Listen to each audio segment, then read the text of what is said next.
and headed south toward Vancouver, Washington. Finley Zoo is several miles north of town, in a once wooded area yielding to row housing. My real sense of home still resided in Portland, across the Columbia River where I'd grown up. But I had picked up the Vancouver inferiority complex in my 2 years living here. No, not Vancouver, Canada. Yes, in the United States. Portland's little sister, just as Finley Zoo was an outdated miniature of Oregon Zoo in Portland. But Vancouver shared the Northwest rain and casual style of Portland, and Finley had lions and zebras as authentic as any other zoo. We flowed with 3 lanes of traffic past a mix of housing, strip malls, and industrial buildings. When it became clear Rick wasn't going to break the silence, I asked, "How's the snake project with Dr. Dawson?" "She laid 10 eggs last night. They all look good."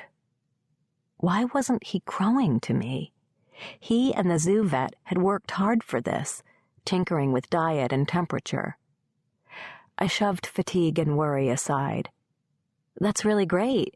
You did the research and made the changes, and it paid off." "Uh-huh. Doesn't count until they hatch." So that topic wasn't going anywhere. "Any news from lunch?" I'd eaten in the feline kitchen with my friend Linda Carson instead of joining the group at the cafe. Rick slid out of his preoccupation. "Denny says this big chicken processor is spreading hoof-and-mouth disease to cattle all over the world so that he can control the protein supply for everyone on the planet." He gave it to me deadpan, confident of my reaction. "He says there's a website with all kinds of evidence backing it up, but the feds are going to shut it down any day." Denny Steller, fellow animal keeper, my ex-lover, and Rick's current friend, did not confine himself to conventional reality. Where does he get this stuff? He has got to be the most gullible and suspicious person ever born. Gullible and suspicious? Way to go, Iris. Rick fussed with one of many little knobs on the dashboard to get the airflow exactly right. He didn't ask why I hadn't joined him for lunch. He didn't ask about the cats or my day.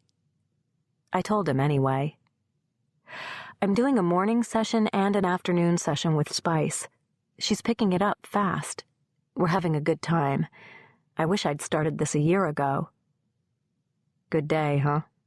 Rick said, slipping in a blues CD. "Only the last part. The female clouded leopard isn't settling in. She's still awfully timid. Arnie screwed up the routine on my weekend, and now she won't eat until I'm far, far away."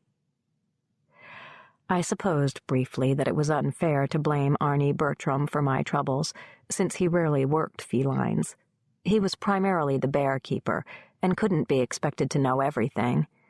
But I had left detailed instructions, and he had ignored them. He didn't do the lions right, either. Sugar's so confused she won't come in. Wallace said not to feed her until she does, so she's going to bed hungry tonight. Count on Wallace, foreman with heart of stone. And Raja is in a major tiger snit because I locked him out of his den and put Simba in there for half the day to get a fecal sample. His den has lion cooties. Yeah, sounds like a hassle. Rick tapped his fingers on the steering wheel to Billie Holiday.